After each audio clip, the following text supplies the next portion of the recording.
Well, welcome to this HST Public Forum here in Abbotsford.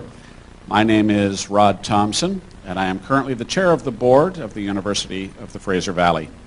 And it's my pleasure to moderate this evening's discussion on behalf of the university and the community. I'd like to welcome you all to the University of the Fraser Valley. We have growing campuses here in Abbotsford, in Chilliwack, in Mission, in Hope and Agassiz, as well as a campus in Chandigarh in the Punjab in India. And this year we have served nearly 16,000 students in a variety of programs throughout those different campuses. The University of the Fraser Valley in its strategic goals is committed to providing the best undergraduate education in Canada to its students. And as well as that, our strategic goals include being a leader in the social, cultural, and economic development in an environmentally responsible way throughout the Fraser Valley. So it's our belief as a university that bringing the community together to have discussions on issues of importance to our community is part of our role. And we're pleased to play a part in tonight's HST Forum. Now, this is a series of forums, 11 of which will take place throughout the province. And I think 3 or 4 have already taken place in other communities. So we're very pleased to host tonight's forum. We're here as a result of the Public Dialogue Fund, which was created by the Government of British Columbia, and it is independently administered by BC's universities, colleges, and institutes. 3 associations representing British Columbia's post-secondary institutions are responsible for organizing the forums taking place around the province. They are the BC Colleges, the BC Association of Institutes and Universities, and the Research Universities Council of British Columbia. Our goal here this evening and at all of the HST forums throughout the province is to hold an informative, respectful public dialogue before British Columbians vote in the upcoming referendum. This forum has been organized in an impartial way to allow both sides to express their positions. I am simply here to facilitate the discussion and ensure speakers have a chance to present their views equally, and audience members have an opportunity to participate in the dialogue and ask questions. We will, however, ask that you keep your questions short and to the point. This is not a place where we want grand statements or political grandstanding, but rather questions relevant to the HST in British Columbia. And if there are disruptions, of course, we'll take appropriate actions to deal with those and ask you to leave. So please be respectful of all the speakers and take your opportunity to participate at the appropriate time. Now, representatives from 2 groups that have been successful in their request for public funding to advance their views about the referendum will be speaking tonight at this forum. The 2 official sides of this discussion are the Fight HST Society, the Yes side supporting a referendum to vote to return to the PST-GST, and the Smart Tax Alliance, the No side, supporting a referendum vote to retain the HST. Again, we will provide a platform for discussion and encourage dialogue so British Columbians can make an informed decision during the HST referendum. I want to emphasize the University of the Fraser Valley is not taking a position or taking sides, and I am strictly here to moderate these proceedings in an impartial, nonpartisan manner. At this time, I'd like to introduce the speakers who will be with us this evening on both sides. To my right, we have Peter Leach, Chair of the Motion Picture Production Industry Association, Garnet Etzel from the BC Agriculture Council, and John Pankratz, a local CGA here in Abbotsford, and they are representing the Smart Tax Alliance Society. Would you please acknowledge them this evening?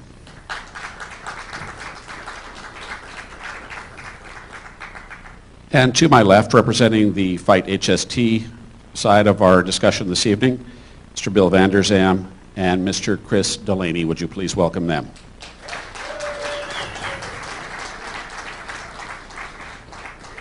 The format for our discussion this evening will be a 10-minute presentation by each side, followed by a 5-minute rebuttal, and then we will proceed to questions from the audience. Your questions can be taken from the portable microphones that will be available in the audience, or I believe you were all given a slip of paper when you came in, and you can write your questions send them forward here to the podium, and I will pose those questions for you.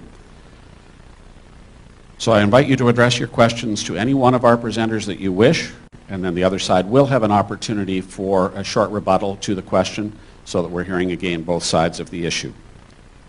So we will collect those pieces of paper throughout the evening. If you have one and you'd like it collected, just hold that up and we'll make sure that we have those asked.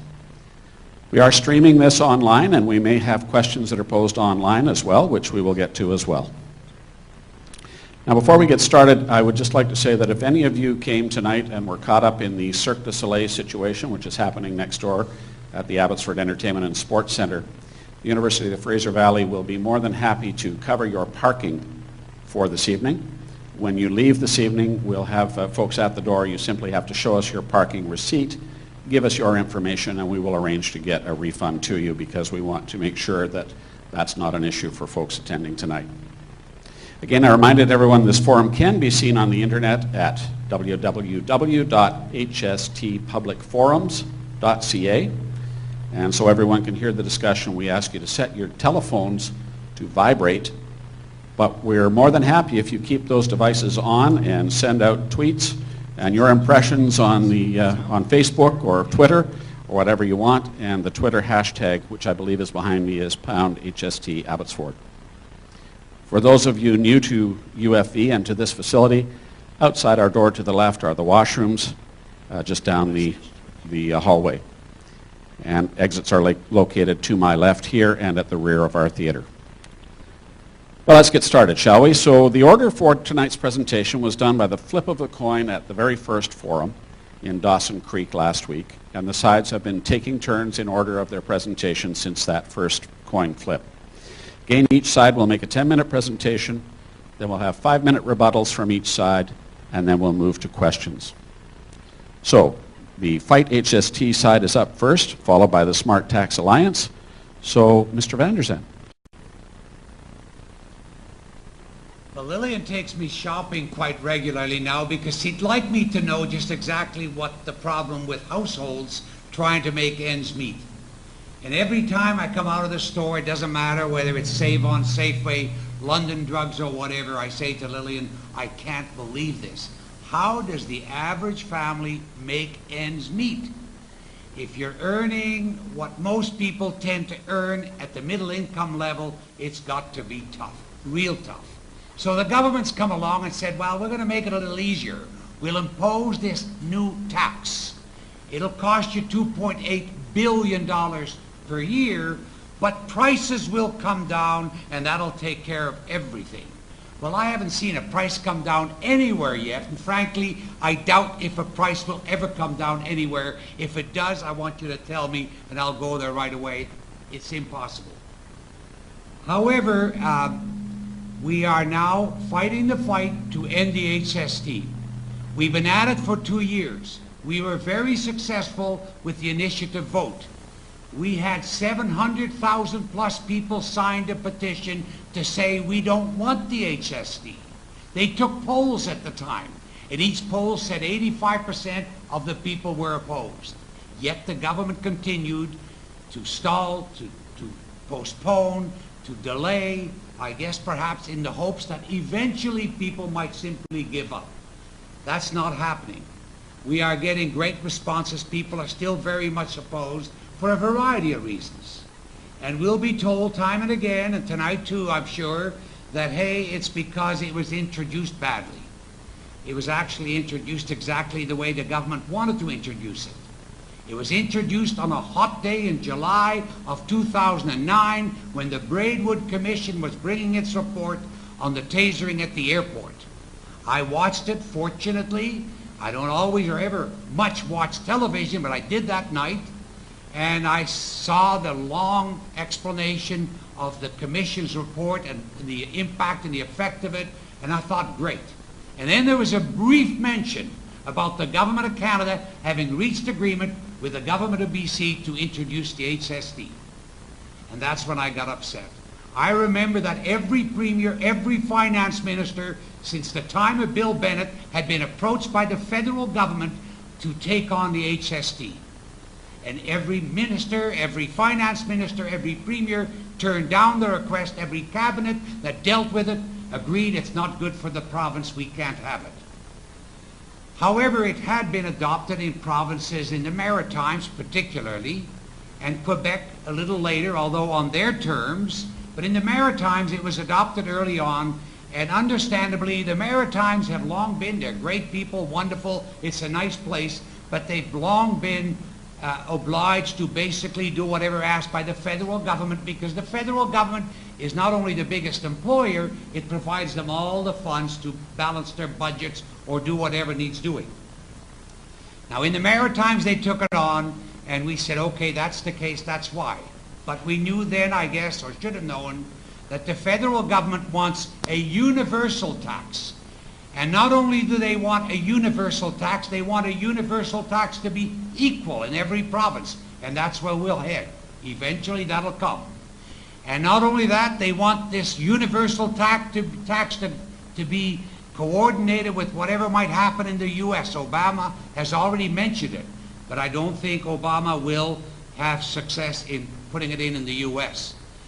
It's a little different. The system works a little differently from ours.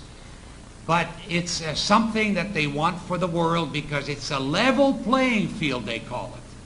Well, I'm extremely worried, and you should be, about a provincial tax, a provincial right being given to Ottawa so that Ottawa now administers our sales tax. So that's a concern. Now I understand, as was mentioned, we've all been, that is, both sides have been given $250,000 each, because the Premier said that'll provide you a level playing field. People ought to hear from both sides. But then they changed the rules. An order in Cabinet said they changed the rules for the referendum process. And the change is that they can now spend however much they want. Any third party can spend however much they want in promoting their particular side. Well, you know, we're totally dependent on the people. We have 710,000 people thereabouts that signed a petition, but we can't go back to them and say, give us $5 or $10. They've got enough problems already. The other side, however, has millions. If you've seen the ads during the hockey games, the Smart Tax Alliance, they've got business pouring in money by the millions. And the government committed $5 million to the Stickman ad, which you've been seeing on television. And no doubt they're going to spend that much more in other ads. Again, millions of taxpayers' dollars basically promoting the HST. So it's tough competition for us. Fortunately, we're on the right side. We're on the side of the people, and that will overcome. But I can see why the government, the federal government certainly wants the HST for the reason I just gave you a little earlier, but also they get an additional $300 million in income tax out of this province per year, because what used to be a tax-deductible item when they were paying the PST has now become a taxable item, the HST, because they get it back. So the feds get $300 million a year in additional revenue out of the province. Over the 10 years, the $300 million amounts to $3 billion that they get back. So that's something to consider. The provincial government, of course, sees this too. As you know, it was discovered by the panel appointed by the provincial government that they had not only enough money for a revenue-neutral tax through with the business sector, but they also had an additional $850 million for the provincial coffers. We don't see it in the budget, it's not there, but it was a tax grab over and above the revenue-neutral portion that they said was there from the beginning. So we can see why the provincial government is promoting this. And then, of course, there is the business sector. We were told by the C.D. Howe Institute, a very eminent group in this country, that HST would have us suffer maybe for 7 or 10 years. But eventually, after that time, probably 10 years and beyond, we would begin to see the benefit of the HST. The businesses saw the benefit 4 months after they started to collect the HST, because they got their money back. So you're paying and they're receiving. So I can understand why the business group is anxious to see the HST go ahead in BC. So what's happening in the real world? In the real world, people are cutting back. And you know, it's not government, it's not even business that makes jobs in this country. It's you, the consumer. It's you when you go to purchase. That's when the jobs are created. And if we want jobs in this province, we need to keep taxes down, not keep piling tax upon tax as we have been seeing it and continue to see it. So people are cutting back, and that's affecting particularly small business. It doesn't affect the big business that is exporting its goods overseas or to the US. They too get the tax rebates. But it's affecting the small businesses in the smaller communities. They're losing, and we just made a tour along the Alberta border, and they're losing plenty across the border. If you think the lineups are big going to the boomingest city in North America, Bellingham, you go see what's happening from Fort St. John and Dawson Creek and Cranbrook and Fernie and all of those places. They're going into Alberta. Now they'll tell you that, hey, they've got to report that tax. They've got to report whatever they purchased and pay the tax. You know that won't happen. The other thing that, of course, will happen is the black market. More and more people, because the tax is so high, will go to get work done, and they'll pay cash and forget the tax. And when that happens, not only do we lose the HST, we also lose income tax, because these people won't pay income tax, as otherwise they get caught. So there's more after. Thank you very much.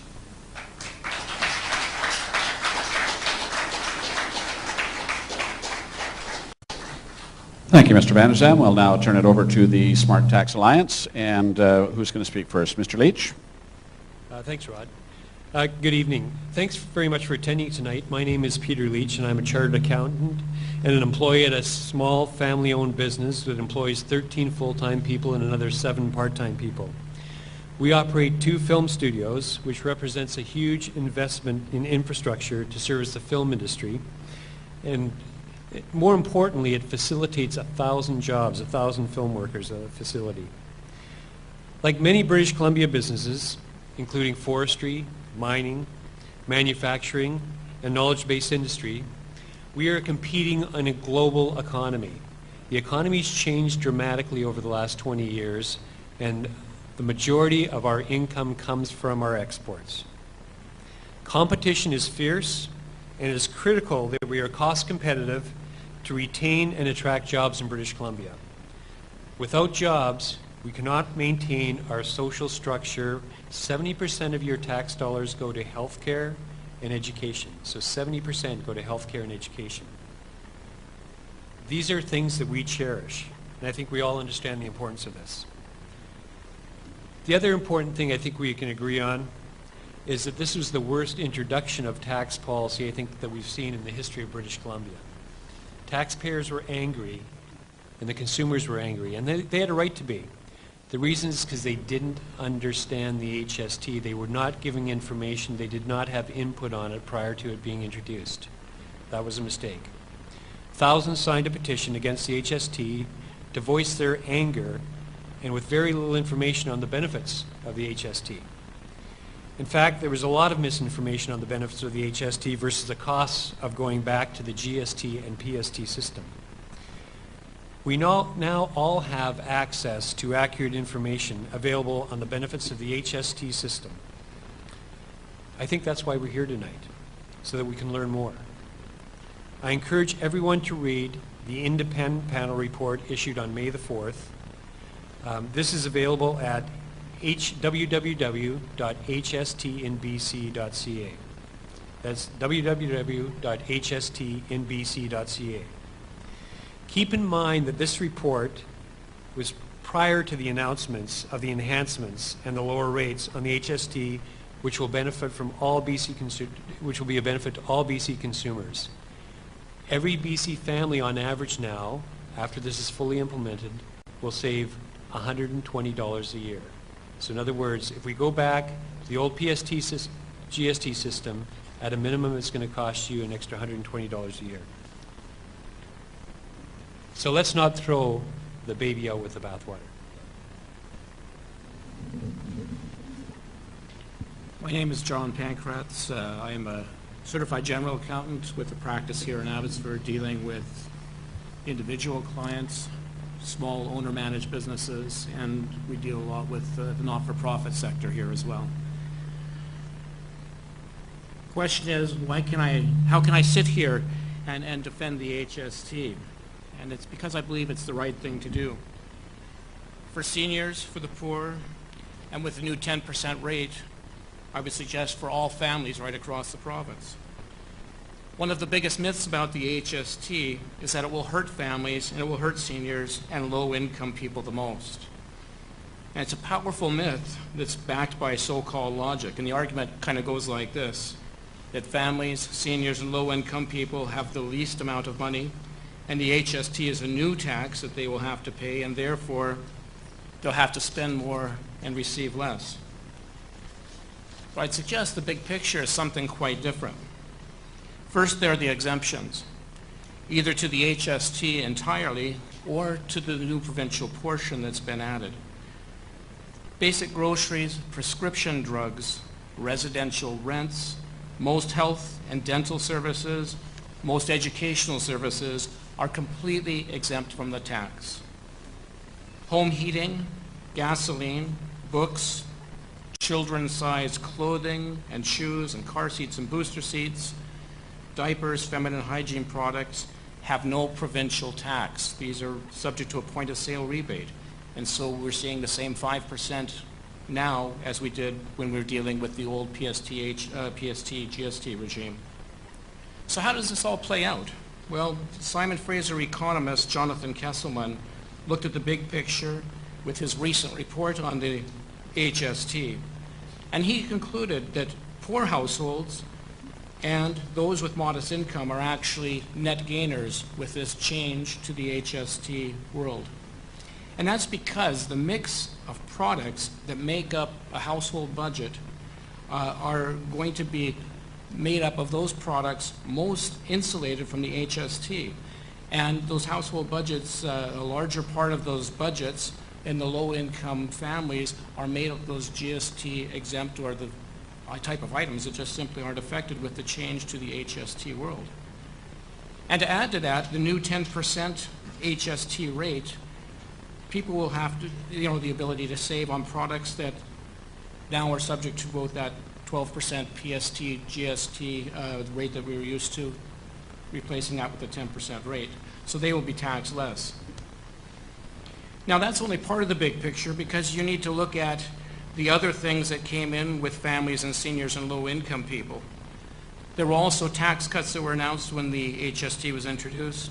And we can't forget the HST credits, those rebate checks that are going out to low-income families that were introduced at the same time.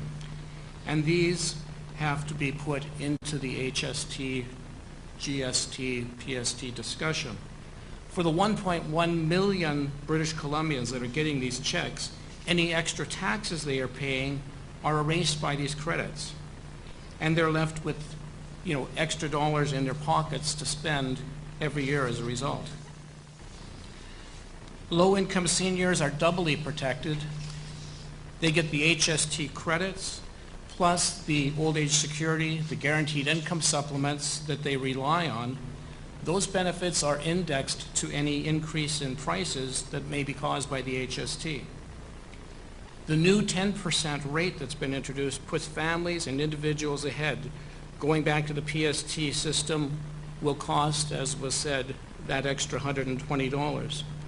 So actually the numbers I have here, just looking at the new system versus the old system, under the proposed changes, the families and individuals making $20,000 a year are estimated to be $130 ahead. Family income at $40,000, you're actually $159 ahead.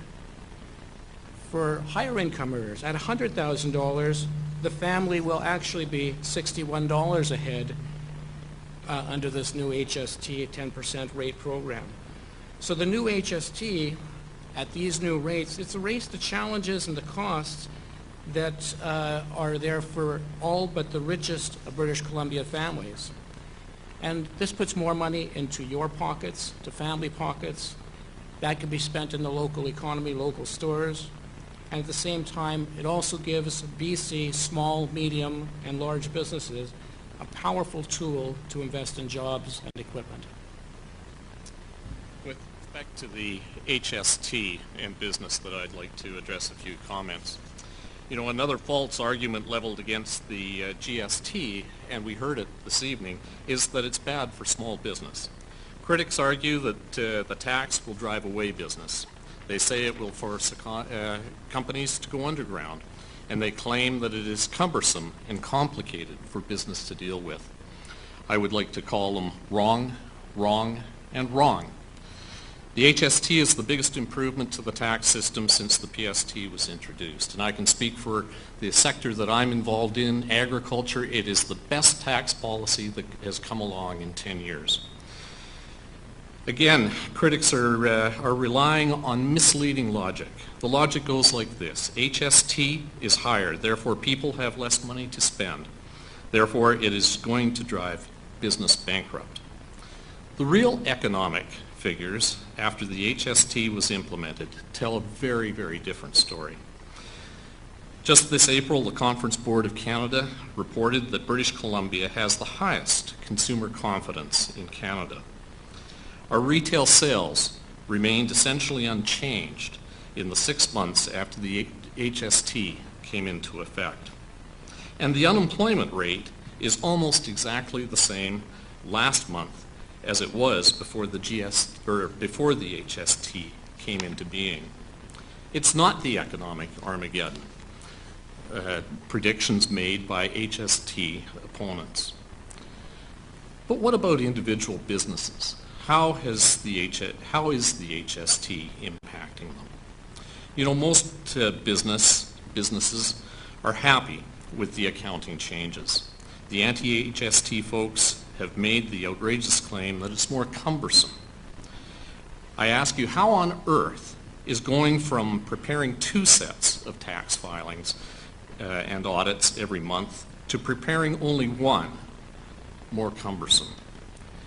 In fact, the one that they have to prepare is basically the same as the one they have always had to prepare for the GST. You know, in our business, we had to make 2 changes. We changed the rate and we changed the name of the account. That was it.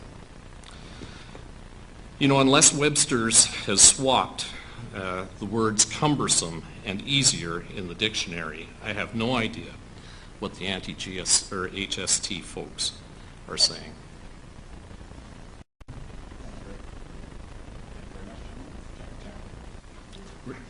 Check, check. Thank you. Just before we return to Mr. Van der Zam and Mr. Delaney for their rebuttal, just remind you, if you have questions that are coming up as these discussions are going forward, you can pass those out to the end of the aisles and hold them up. We'll have one of our folks pick them up so that we can get them asked at the end of our rebuttal. Gentlemen, 5 minutes for rebuttal.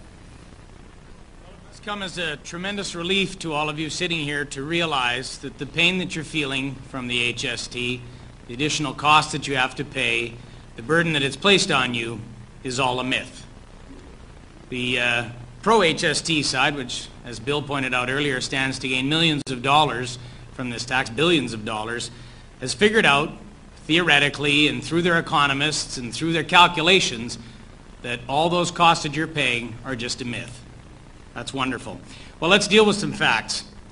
In order to come up with the figure of $350 per family in extra burden for the HST, they discounted the amount of HST that you pay by 90%. They're saying that 90% of the HST you pay to businesses will be passed back to you in savings. That's how they came up with that number. Speaking of myths. The reality is, it's more like $1,200 per family. But the great news is this.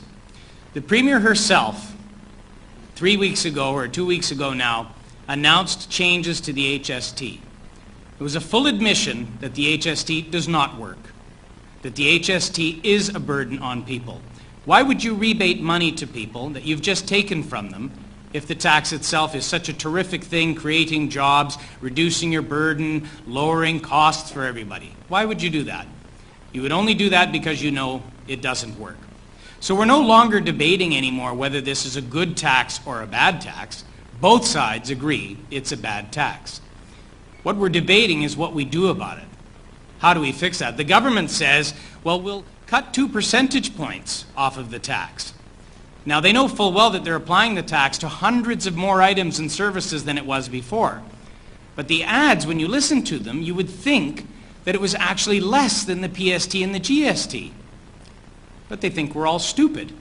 And the people sitting here up with us think the same thing too, because they're going to tell you that. You're paying less tax. You just don't know it. You haven't figured it out. You're not smart enough. But the people are not stupid. We know that it costs us extra. We know that the economists are just talking about theories. But the great thing about the HST, if there is one, is that it's been around a long time. It's almost as old as the PST. We got the PST in British Columbia in 1948 or 49. The HST came in Europe, in France in 1954, about 5 years later. So when they tell you it's a new and progressive tax system that the whole world is all going along with, you can know that that's a load of bunk as well. Been around a long time. And what's been the effect in Europe? Well, they just announced the unemployment statistics for Europe, 10% across Europe today, and 12 to 14% in dozens of countries. Here in British Columbia, the unemployment rate has gone up, not stayed the same like they've just told you. We've lost tens of thousands of jobs. The unemployment rate was 7.4% on July 1st, 2010 when the HST came in. In February of this year, it was an aggregate 8.8% unemployment. They may have had a 1 month reprieve from it here in May or June because you're going into summer holiday hiring season, but overall there have been tens of thousands of jobs lost. And this is the experience that happens everywhere the HST comes in. Here in Canada, the provinces with the highest unemployment are the provinces with the HST, Newfoundland, Nova Scotia, and New Brunswick, all in the 9.5% range, and Newfoundland 12.5%. The 3 provinces with no HST, Alberta, Manitoba, and Saskatchewan, have unemployment in the 5% range. It's not complicated, folks. We can see it. But show me an economist anywhere in the world that says, take from the people more money than you took before, give them back a little bit in a rebate check, less than what you're taking, and that's good tax policy. Who in the world comes up with such a crazy idea? Nobody believes that. That is raw, naked politics. And it is by a desperate government that desperately wants to take this money from us, that desperately wants to create a new tax system to the benefit of the government and their friends in big business. $850 million more than they told you. And not one economist in all of British Columbia who could look at the numbers directly, you don't even have to make a prediction, told us that they were taking an extra $850 million. What good are economists if they can't even count? It's time to say yes to extinguish the... Go back to the PST and restore our province, restore our democracy, and keep your money in the process. Thank you. Thank you, Mr. Delaney. We'll now have a rebuttal from Mr. Leach. Thank you. Well, it's very interesting that Mr. Delaney thinks all the world's economic woes are on this HST, which got introduced a year ago. You know, the Alberta border issue is quite laughable in that they've had the PST, and that's been a problem, you know, on the border for years and years and years. But you know, on the fight HST side, it seems that everything in the world, the reason the economy has probably crashed down is because of this terrible HST. So I really do encourage you all to get factual information on this, because we're certainly not getting it from the left side of the table. We have the rare opportunity of all becoming the finance minister for a day with this referendum. This is a huge responsibility that will have a significant impact on our children's jobs and our grandchildren's jobs in the future and the competitiveness of British Columbia. Our ability to attract and retain jobs is essential. It is time, after almost a year, to take the emotions, misinformation, fear-mongering, and politics out of this debate. I encourage the other side to do the same. This forum is about only one thing. Do we want to continue with the job-creating HST in BC or go back to a two-system PST and GST system, where the only jobs that were created by the PST are to hire back hundreds of tax collectors? We have to be competitive in a global economy. Without good-paying private sector jobs, we will not be able to pay for any public sector jobs, nor the social services we depend on. So jobs are key to the success of British Columbia. Here are some facts. With the recent revisions of the HST, once these are fully implemented, each family will receive an average of $120 more per family. That's a fact. The largest beneficiaries are low-income families and low-income seniors. The lowest income families, which represents 15% of the population, were better off even before the changes as a result of the quarterly rebates. $380 in quarterly rebates versus $75 compared to the PST. 80% of the household goods you're spending on a new HST will drop to 10% from 12% over a 3-year period. We recognize that 20% of the services, which represent 17% of your average expenditures, will now be subject to HST, but less of these goods are purchased by low-income families. If we go back to the old PST-GST system, we'll have to pay back the $1.6 billion to the federal government and the cost of resurrecting an old antiquated tax department with all its associated costs, which is $35 million every single year. This will have a drastic impact on government resources, resulting in higher taxes elsewhere or a reduction in services. What a waste. Going back to PST and GST will cost businesses, 98% of which are small businesses, your neighbors and friends that run small businesses, an additional $150 million in administrative costs from having to deal with two tax systems which are quite different and quite cumbersome. Instead of job growth, we will have job loss in the province. In the film and television industry, which I'm very familiar with for the last 23 years, with a dollar over par, we estimate that 20% of the jobs will be lost. That's 4,000 direct jobs in the film industry will be lost because with a dollar over par, that'll represent a 7% additional cost of the goods and services. We just will not be competitive. Every single production that we get in this province is bid out to 5 different jurisdictions. That's how it works.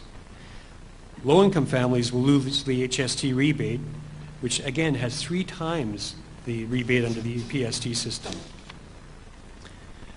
Don't allow future generations to have less opportunity for jobs in British Columbia because you're angry about how a tax policy was introduced. This is a great province to live in. Let's keep the jobs in British Columbia.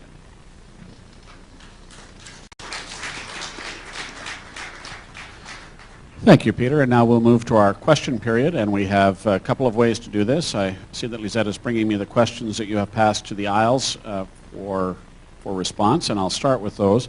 If you would like to ask a question, you are welcome to put a hand up, and we'll get a microphone to you, and then I'll recognize you, hopefully in order. So we have someone down here that would like a microphone, and we'll go to that first. And we'll start with a question here that was written down, and then we'll come to you with the microphone.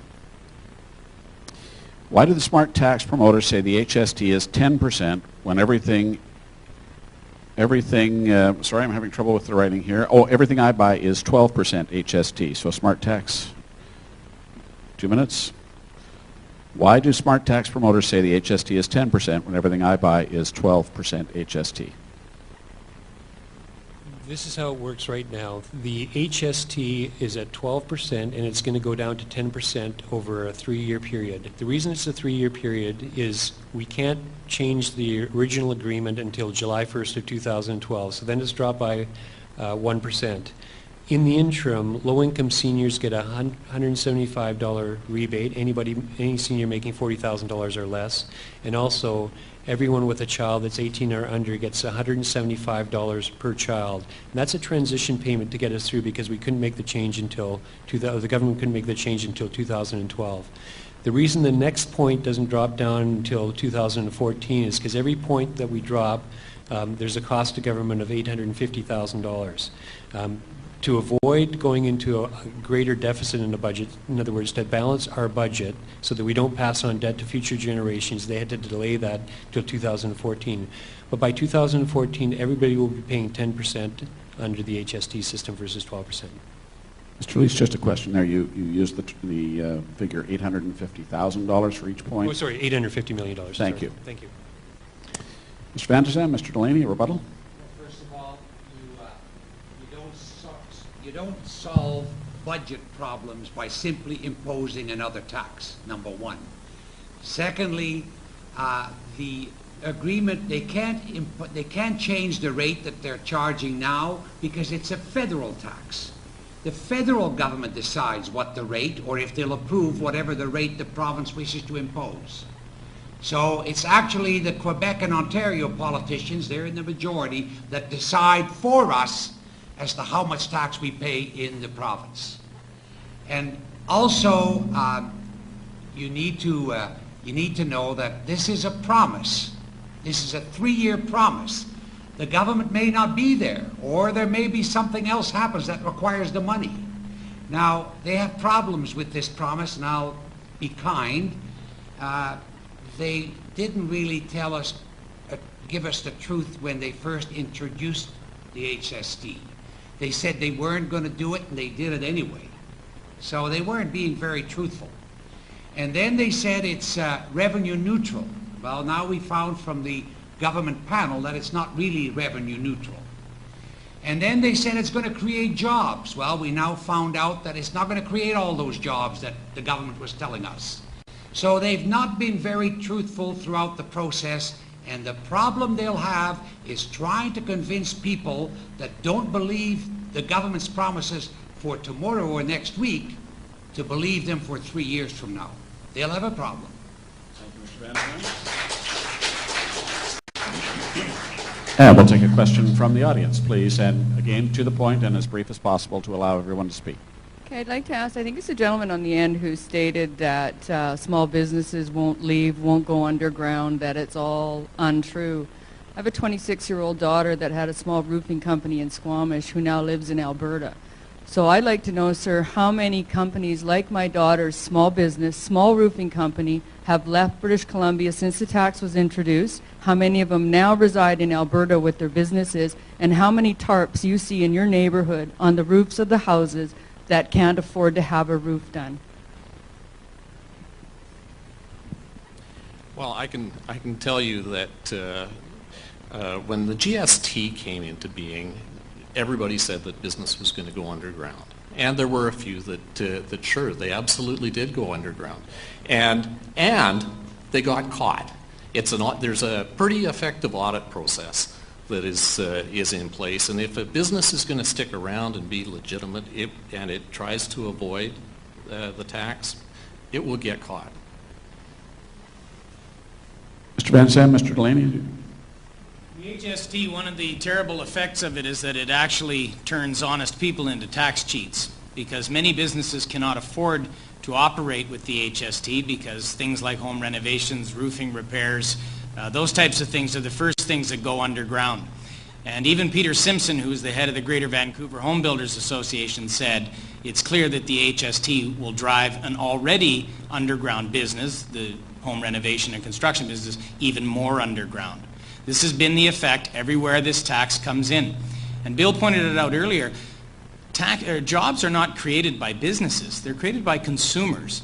When you tax consumers and you remove taxes from business, even if business got an initial productivity boost from that, what good is it if nobody's buying your products?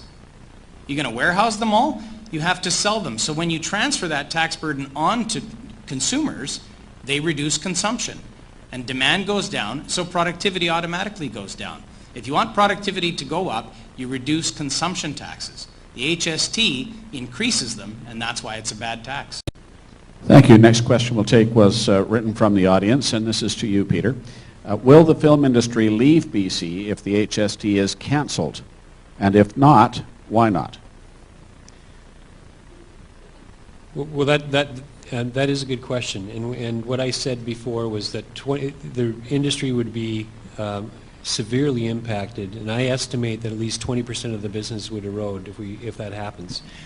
If we lose 20% of the business, you're going to start losing some of the infrastructure. You're going to start losing some of the sound studios, and they're not going to come back because of the uncertainty. You're going to lose companies like Technicolor and Deluxe, which are world-class companies that have located in Vancouver, Los Angeles, New York, and other locations, but only those, and Toronto, but only those locations in North America, and it really defines us as a film center. So what it's going to do is it's going to really handicap the industry, and it'll be a severe impact on the industry. If the dollar was down at 65 cents, it'd have much less of an impact. When the dollar's at $1.03, a severe impact. Mr. Delaney? Well, I happen to work in the film and television industry myself as well, so I know a little bit about it, and I've run a business in it for 25 years. And there's a lot of reasons why people shoot a movie in Vancouver or do a production here, and only one of which is whether there's a sales tax. One of the things you should know about the film industry is it's very labor intensive, and labor has never had tax attached to it in PST, so the portion of a film that has its PST savings in it is the goods or the products that were used to manufacture sets and that kind of thing, which is really a smaller part of any production. So the rebates back, the net benefit to the film industry is actually relatively small. But in addition, you should also know that the film industry is the most heavily subsidized industry in all of Canada. Some budgets get up to 30 to 40% of their money in government tax credits from you, the taxpayer. Now, it's a very labor intensive business, so it creates a lot of jobs, and there may be some use for that. But here's the real rub. If the film industry in BC sees a more competitive environment or greater tax credits in another province, they just pick up and move and shoot their movie there. But what do you do if you're the mining industry or the lumber industry or you have a restaurant here? You can't just pick up and move. So it's easy for Mr. Leach to say, oh yeah, if you don't support this tax, we're going to get up and leave. But everybody else will be stuck and left behind here. So, you know what? The HST does not save the film industry, and the reason people come here to shoot are many, many reasons. There's a lot of competition. I mean, if you want an ocean and you want a big city on an ocean, well, you're not going to be shooting in Winnipeg. So go figure it out. Thank you, Mr. Delaney. Mr. Vandersam, a question for you. Business, you indicated, gains a financial advantage from the elimination of the PST, it said. How much of this is exported from the province as profit to foreign-owned businesses? Can you estimate that for our questioner?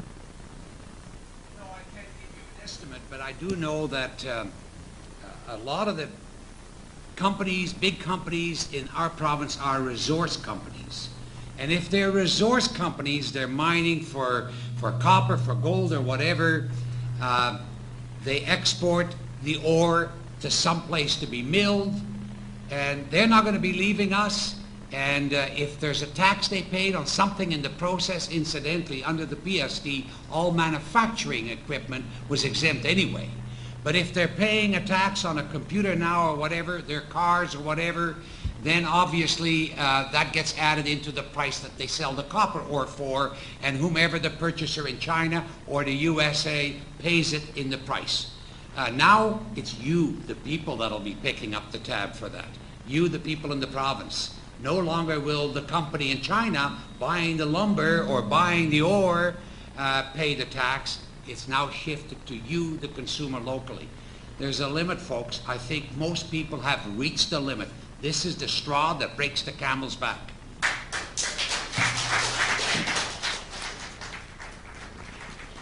Garnet, rebuttal? You know, it's not only big business that exports, small business exports, agriculture exports. You know, we are living right, and we're sitting right now in the heartland of BC agriculture. In fact, Canadian agriculture, for that matter.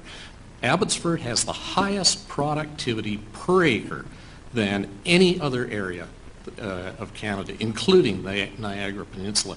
We are in the heartland of blueberries. Blueberries are the biggest exported fruit that we have in Canada. And a PST that is charged to the expenditures to the farmers that are growing that crop, they're hidden. They pay the expenditure. With the HST, they'll continue to pay the tax, but they'll get a rebate. It won't be built into the cost. It makes them competitive on the world market. Thank you very much. Any questions from audience members? Up in the back, we'll take that one first, and then we'll come across to the side here. And as we're moving the microphone to the gentleman in the back, Mr. Pankratz, for you. You made a comment regarding the 5% rebate on children's clothing, et cetera, in your presentation. This question says, I'm charged HST on everything. What's the process I have to do to get that rebate?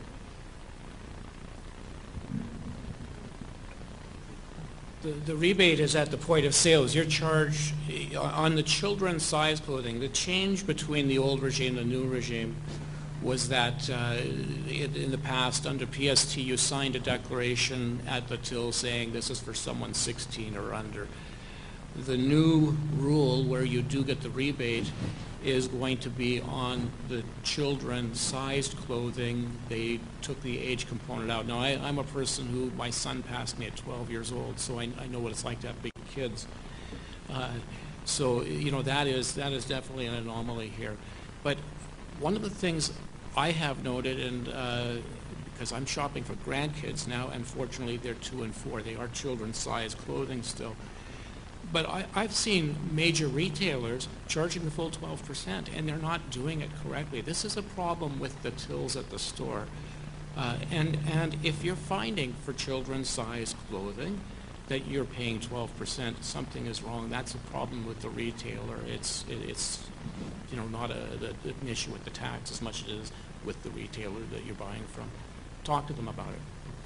So perhaps the term rebate is confusing. It's a tax that's not imposed at point of sale? You're going to be seeing a 5%, you should be seeing a net 5% tax at point of sale. And under the old system, that's what it was. And put the size versus the age thing to the side for a moment.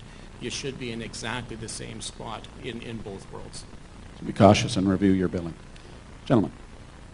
So it's interesting, they're talking about the old system and how it didn't always work and how the new system doesn't always work.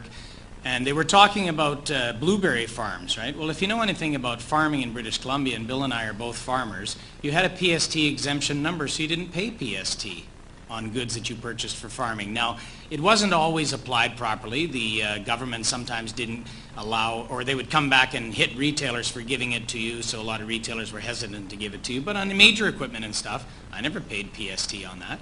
I gave them my PST exemption number, my agricultural number, and they exempted me from the PST. So there's no added benefit to a blueberry farmer from the HST.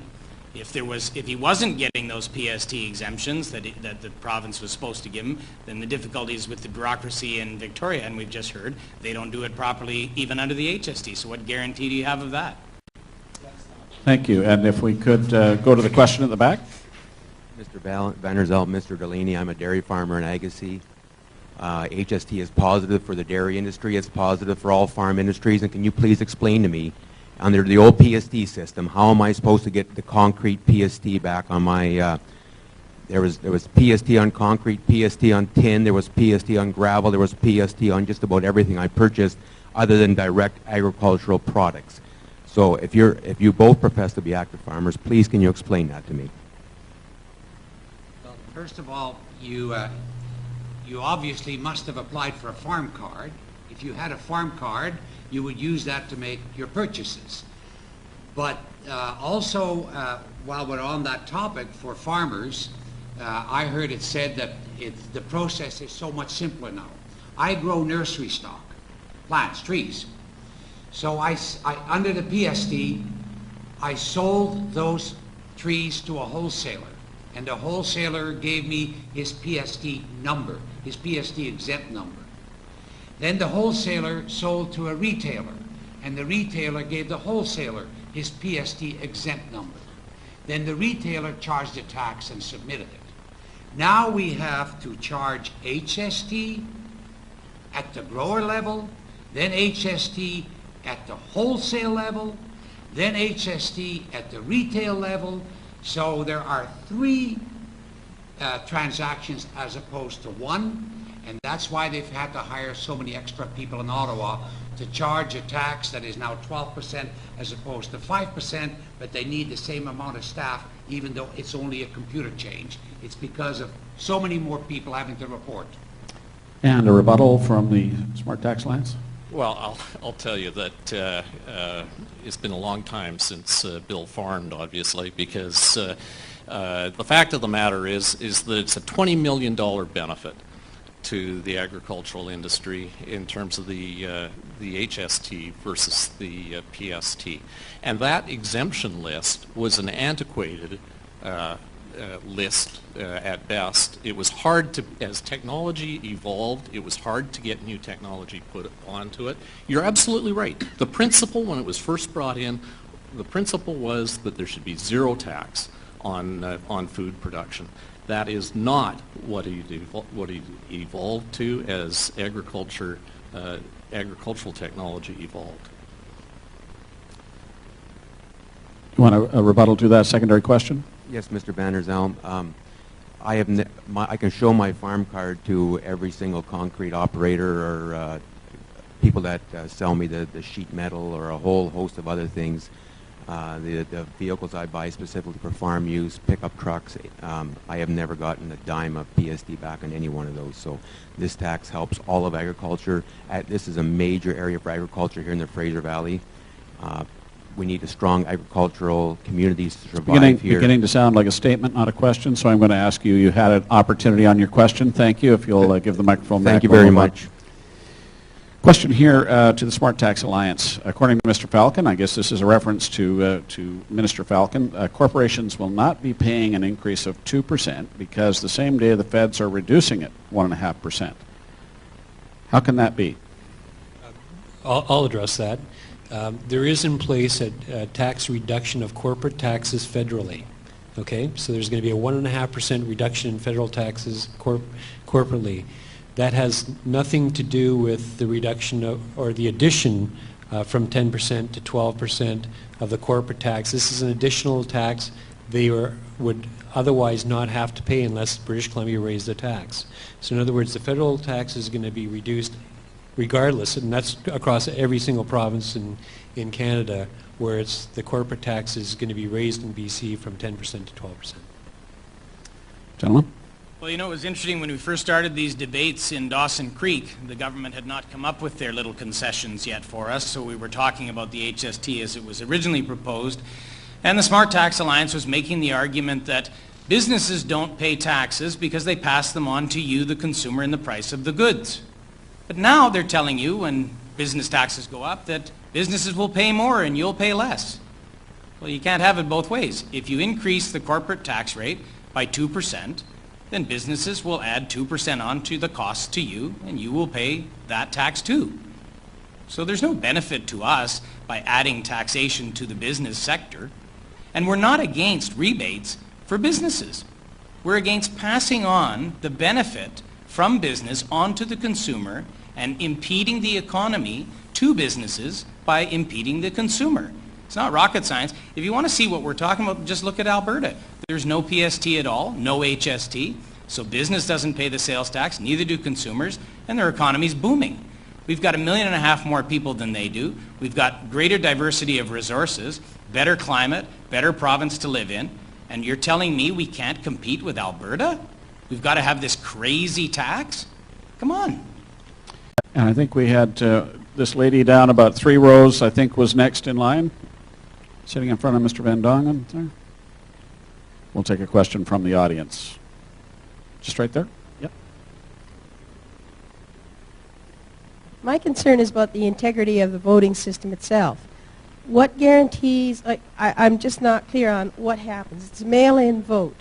What do we have in terms of scrutineers? Regardless of which side of the vote you want to have it fall on, what guarantee is there that there will be solid integrity as there is on a standard voting day with scrutineers and people counting, and it's all done at one fell swoop? Do you have a preference as to who addresses that question first? Do I have a preference? Mm-hmm. Well, I think the standard... Either side? Do I have a preference as to which way is voted? As to which side of the table here is going to answer the question? Well, okay, the people who are against it going through. Bill, could you perhaps explain how the vote's going to happen? So I'll explain it. There's no guarantee of integrity. First of all, we have a chief electoral officer who's just been given an appointment for life at $250,000 a year. as the clerk of the legislature. It's a lifetime appointment. Coincidentally, he got that after being the acting chief electoral officer for the last 8 months. And that was after he refused to deliver our petition to the legislature and had to be ordered to by the Supreme Court. And that was after he changed the rules in the middle of the game when we were doing recall. So this is an amazing thing here, but and we're very suspicious of it. But we have been given observers that we're going to be allowed to have. And so those observers will be allowed to sit on site and check the ballots to make sure that they're counted correctly. And hopefully that... Yeah, the mail-in ballot is from June the 13th to July 22nd, and we're not entirely sure when the ballots will start to be counted. We believe it'll be after the 22nd. I don't think they're going to count them as they come in. That wouldn't be right. But we have to clarify that with the Chief Electoral Officer. But our assumption is that it'll be once the voting is closed, and apparently there'll be about a 3 to 4 week period of counting from there. I don't know why it takes so long, but apparently it does. So, but we are allowed observers there, and we're putting a team together now to ensure that the votes are counted properly. But we don't have a high level of trust. Smart Tax Alliance, do you want to comment? Well, I think we have a chief electoral officer. They have controls in place, and we're comfortable with the integrity of the system. I mean, it's the electoral officer that's been hired to do the job, and I think we're confident that he'll do an accurate job. I think we had a question right here in the center somewhere earlier that I didn't get to. No? In that case, we'll go to the gentleman in the back corner, and then we're going to come down to this corner over here and then up to the back. Hi, this is for the no side. And I was just curious as to why this very, very important issue of the HST was not campaigned on. If it's all you say it is, you should have run and gotten a massive majority on the basis of this. Could you give me some idea of how this slipped through those cracks? And also answer why your appeals are always to force rather than to people of civic-mindedness who obey laws because they are just laws and supported by the conscience of the people. So, sir, there was two questions I heard there. The first one, in my view, is more directed at the political party and the government process and is not really at the perspective of the Smart Tax Alliance to answer. I will ask them to respond to the second part of your question regarding their approach to the campaign and the suggestion that it's a heavy-handed approach in forcing this tax moving forward. Can you address that? Sir, I really don't understand your question. If you could repeat it, that'd be...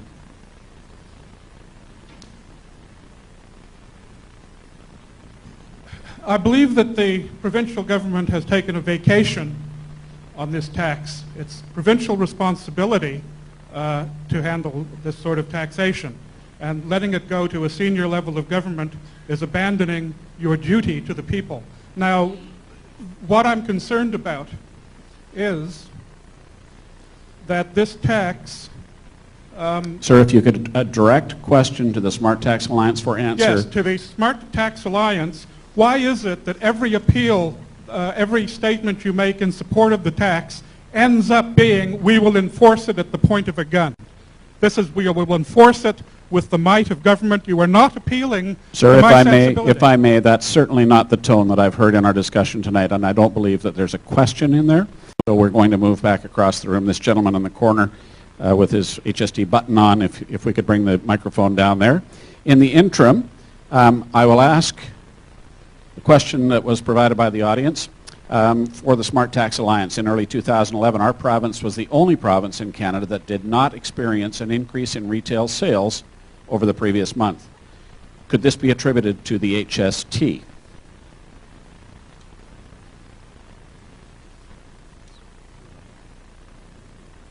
So the question's about retail sales and the fact that the statement is that British Columbia did not show an increase month over in early 2011 when other provinces did.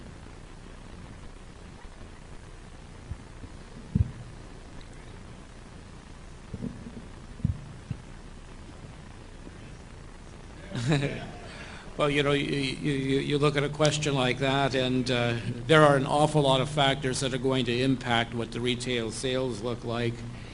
I want to kind of bring it back to say, let's look at the level of consumer confidence, which really is, we in British Columbia, how do we stack up against the rest of the country in terms of, our optimism and confidence to go out there, spend money, and keep the economic wheels turning. And I agree with Mr. Vanderzam. It is the consumer that ultimately does, provide those jobs to people in this province. And that level of consumer confidence is the highest in BC compared to right across our Canadian borders, despite the world of HST we find ourselves in right now. And, that's a stat I would really like to see carry forward. Mr. Vanderzam? It could be that we have consumer or had consumer confidence, but it doesn't help if the consumers go across the line or to Alberta to do their shopping, and that's what's been happening for a good part. I think you have the microphone, sir. Good evening. This is to the Smart Tax Alliance. I'm holding up here a bottle of water. There is now an eco fee, used to be there before. Now there was an environmental fee, used to be there before, the HST. And now we have the HST on top of those fees. How can that possibly be justified? And one other quick question. I got my hydro bill today. I paid over $50 in HST, and yet the government said there was no HST on energy. Thank you. Who would like to field that question from the Smart Tax Alliance? I get my turn at the microphone again. With respect to the exempt products under the HST legislation, you look at the way the Excise Tax Act is written, it exempts basic groceries. As soon as you take water and put it in convenience-sized bottles, it's no longer considered a basic food item. For my office, I provide the water bottle in the container, and this is kind of going back to the goofy GST rules because it's the same thing. 6 donuts is HST exempt because it's a basic food item. 1 donut you get hit with. Again, the anomalies here. I hear you loud and clear. The second part of the question relates to the hydro bill. Sorry, I had to return my thoughts where we were going. There still is HST on hydro. The HST on home energy consumption is the part that was exempted. And it's not the entire HST. You're still seeing the 5% is the amount that you're hitting with the HST. What you should be getting from hydro is not a 12% tax on your home heating. It's just the 5%.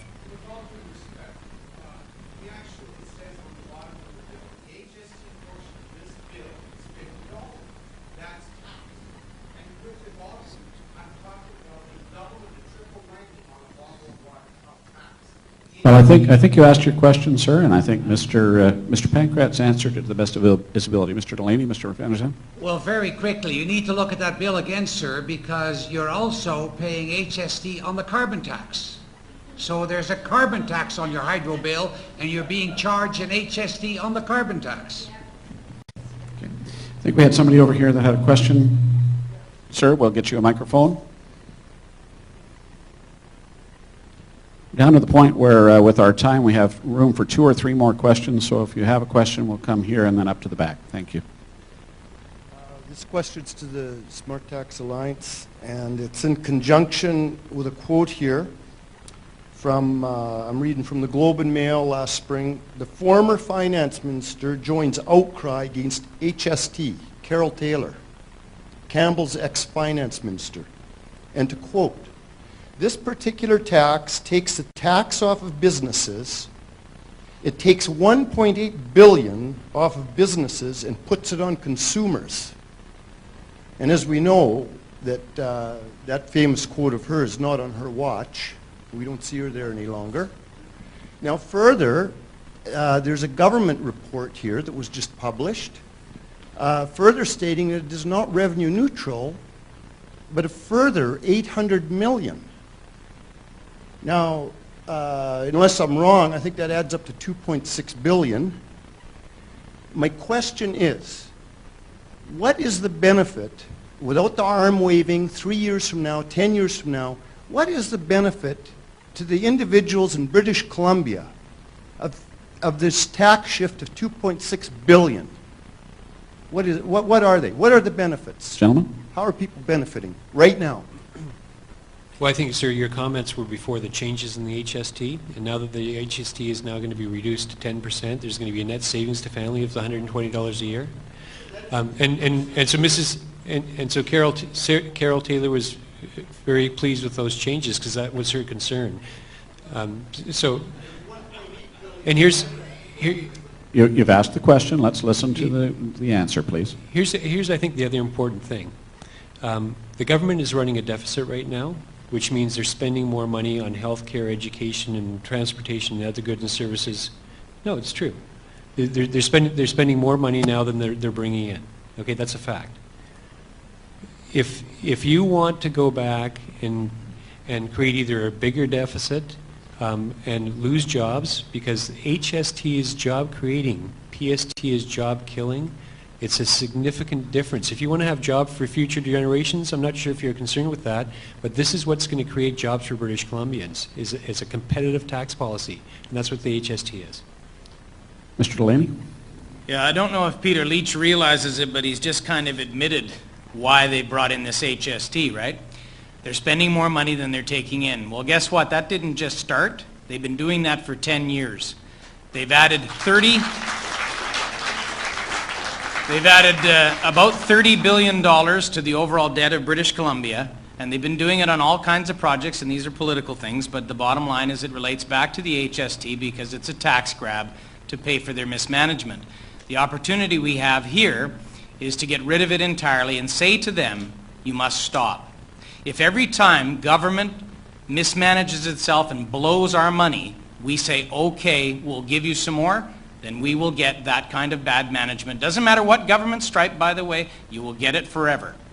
But if we say no, stop, then the signal we will send out to this government and every government that comes after will be, get your house in order, smarten up, start telling us the truth, and then come to us for more money.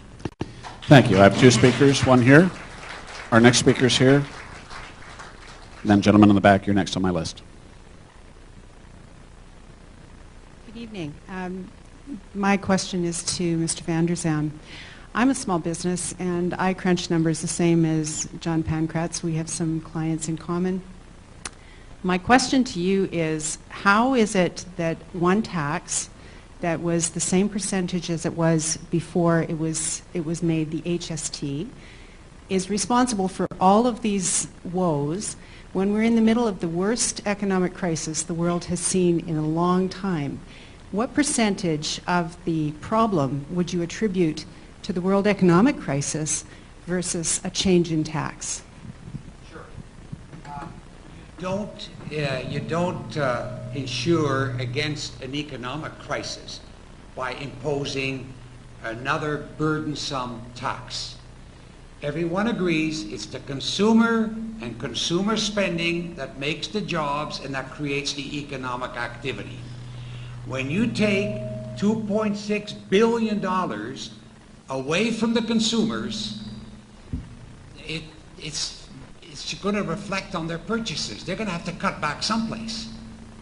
It's money that is now being passed on to business as opposed to being in the pockets of consumers to spend on products they buy or services they use.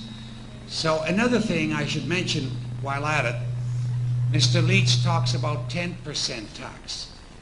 There's no 10% tax. There's a 12% tax, 12% HST with the promise of 10% in 3 years. But the Minister of Finance says he can't do anything about that now because he needs to get approval from Ottawa. He can't change numbers. He can't change exemptions. We've got to go cap in hand to Ottawa every time we want a change. And we wait for the check to come from Ottawa once a month, hopefully, or once every 3 months to compensate us for what they've collected. Quebec was a little smarter. Quebec said, no, we'll go for this, which I think was a mistake too, but we'll go for it. However, we'll send you to check, Ottawa.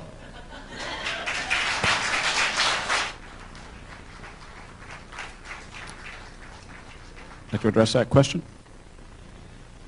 Mr. Van der Zalm always talks about this additional tax. Well, the fact of the matter is we're going from 2 taxes to 1 tax. That's the fact of the matter. The HST is a tax that reduces cost to business. If I'm a truck driver, if I want to get into that business, I have to go purchase a truck, I have to go purchase equipment that I'm going to use to earn money. I used to have to pay the PST on that. And so this would be a tax on getting into business. Now, under the HST system, we get all that back. So this person that's going out to make a living, to buy his truck, to buy his equipment, he gets all that back. He gets a good start. With the PST, you had this huge burden to pay first. Now we get it all back. Question on that. Well, I appreciate Mr. Van der Zalm, you speaking on behalf of the farmers, but I do believe that you should tell these people the truth. The way that you answered this gentleman's question, it made it sounded like there's another 30%, 3 transactions, 10% each time. That is not true. If I pay, when I built a barn, I bought my building materials from Canex in July. If there's a question, sir, we would appreciate you getting to the question. How? Just let's go to the question if we could, Well, sir. he can't ask a question and then, how? How am I incorrect? Mr. Van der Zalm, in my view, as the moderator, simply outlined that the tax, the PST, was a cascading tax that was exempted under the cards that had PST exemptions. He did not suggest for one moment that it was additive as it came through, in my view, as moderator. So he was not in any way suggesting it was an additive tax. So if you have a further question, please ask it of either group. Well, my question is I am now saving 7% on my building materials when I built a turkey barn. I have not increased the price of my turkey product that I direct market to stores in Abbotsford for the last year, and I will not have to do it this year. There's been a 25% increase in grain prices, and I will not increase my retail price. And it has in part due to the HST exemption. And Mr. Van der Zalm asked where he could buy a product that had decreased in price. It has not decreased, but it has stayed the same in a market that my input costs have gone up 25%. Thank you. Thank you. Comment on the input cost rebates? I'm just going to respond to that. I asked Bill if I could respond. He says that's all right. So basically, the question I would ask you is, you are making some savings from your HST. And your prices haven't gone down, but they haven't gone up, so fair enough. But do you have any employees? Do you have people who work for you? You work for yourself, okay. Well, in many cases, businesses have employees. And if the business is a net beneficiary of the HST because of the input tax credits for them, and they don't pass on a raise to their employees to compensate for the extra HST that employees pay, then they're getting a benefit at the expense of their employees, essentially. So if you're a fair-minded employer, you would say, look, I'm benefiting, I'm getting a benefit back, so I'm going to pass it on, and I'm going to give everybody a one-time raise to make up for the HST they have to pay on all their purchases. If you do that, and this has happened in Europe, by the way, they give them the raise, the HST becomes inflationary, and it wipes out any benefit to business. You don't get any benefit if you pass that savings on to your employees, so you offset their burden. And if you don't offset their burden, you're asking them to either take a standard of living cut, or you're asking them to yourself to benefit at their expense. We're now reaching the end of our time together, coming up to 9 o'clock. We do have an opportunity for each side for some final comments, and we will ask if the Smart Tax Alliance would please give us a 2-minute wrap-up, any other comments that they would like to make, and then the Fight the HST side will have their 2 minutes to make the wrap-up. Gentlemen, please. Well, I was surprised to hear that Mr. Delaney is an expert in the film industry and an expert in the farming industry, and I'm glad that we have some agricultural experts and some people in the film industry that really understand those businesses. I want to thank everyone here tonight for their questions and for attending. The new 10% HST addresses the old criticisms. Please be respectful to our speakers. Please be respectful to our speakers. Would you please be respectful and let him finish his comments, and then we'll have the other side has an opportunity to represent you in their rebuttal. Okay. Please, Mr. Leach. The new 10% HST, once it's implemented, okay, I explained earlier how it's why it's getting implemented the way it is, will save everyone 2%, which is going to be $120 per family. That's a significant savings. I think more importantly for future generations, we're now going from a two-system tax regime to a one system, which is going to save $150 million in administrative costs to small business. 98% of the businesses in British Columbia are small businesses. The other thing, it's going to make businesses in British Columbia more competitive. When Mr. Delaney says 7% costs on goods and services don't mean a thing to the film industry, it's only 7% on $400 million. You think that means nothing? That means the difference between productions coming up here.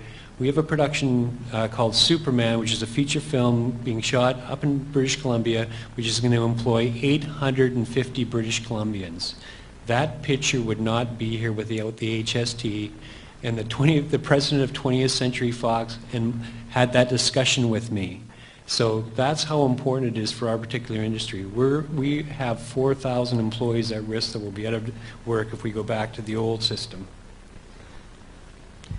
The mining industry, the forestry industry, the agricultural industry, as you heard tonight,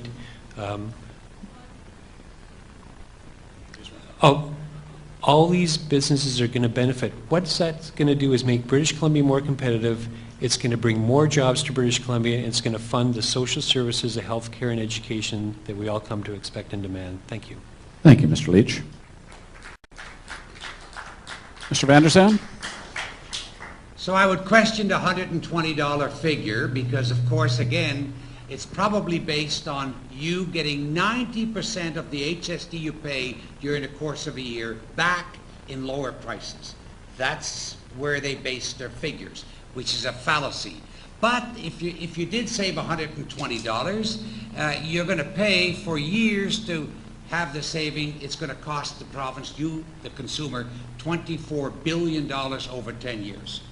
Now, I don't mind, we've talked a lot about business, and I don't mind if in the course of tax changes, there's a benefit to small business particularly, because it's small business that creates the jobs.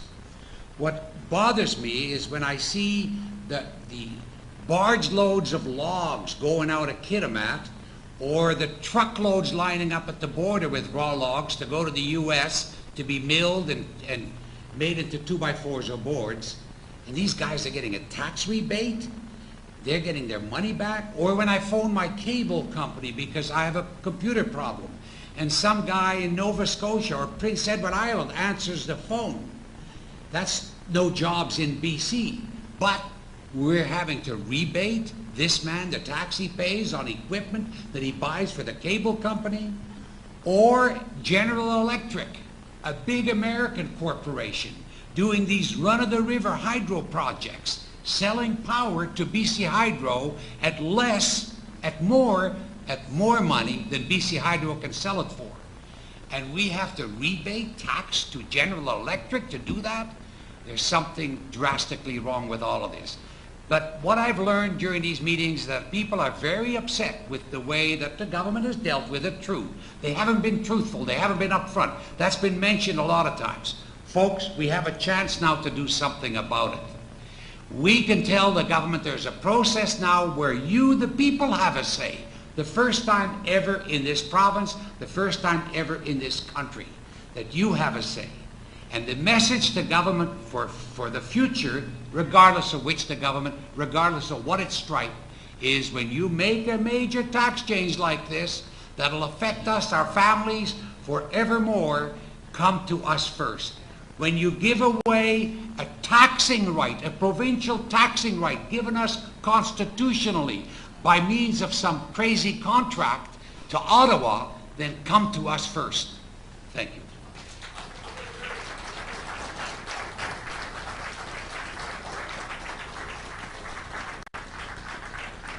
Thank you, Mr. Van der Zaan. Ladies and gentlemen, I do appreciate that you have taken your time on the first sunny Friday I think we've enjoyed this year of 2011 to come out this evening. We encourage you to follow this discussion. There are website addresses behind me on the screen, the www.hstpublicforums.ca. You can find links from Facebook and Twitter to this discussion, and some video of tonight's forum will also be available on YouTube if you want to make reference to that, to those that you want to speak to about it. We do encourage you, of course, to vote in the HST referendum. Your ballot should be arriving in the mail starting on June 13th, so please do look for those and participate in the referendum. Thank you for your questions this evening. Could we please show our appreciation to all those who presented on behalf of their positions this evening?